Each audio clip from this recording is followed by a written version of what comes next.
fue mi fuerza, no fue mi saber, no fue mi talento ni mi poder.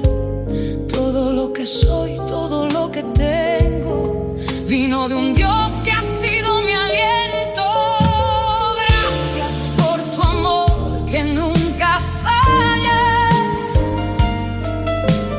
Gracias por tu luz en la batalla.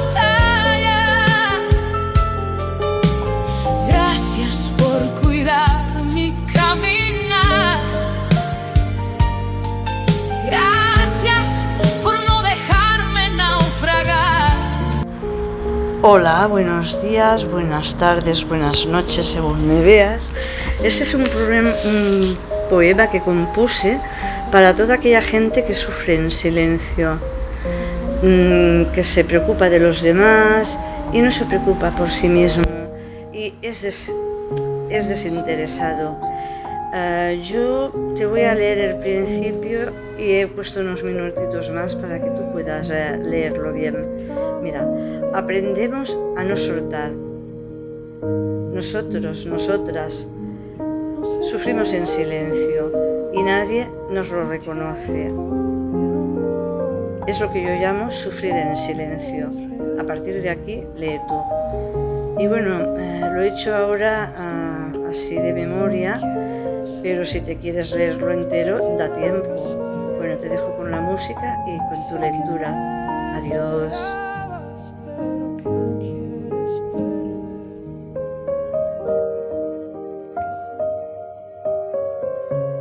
Bienvenidos a la Universidad de Geografía e Historia. En ella encontrarás que hay un texto enganchado con chinchetas que, bueno, es muy interesante.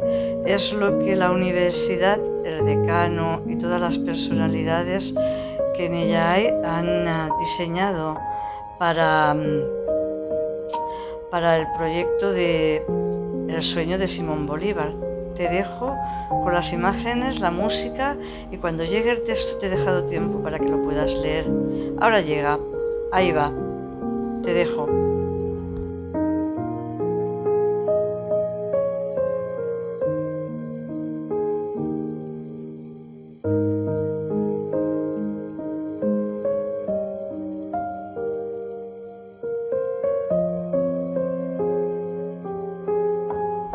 Bueno, y llegó el momento de la exposición.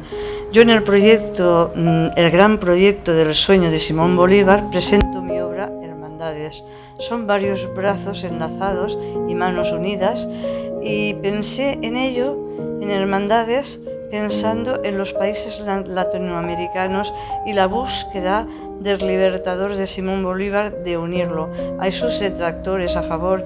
Este que veis en imagen es mi galerista, Pedro de Salas Murillo, una gran persona, un gran proyecto. Os dejo, sigo dejando con la música para que leáis la tarjeta. Adiós.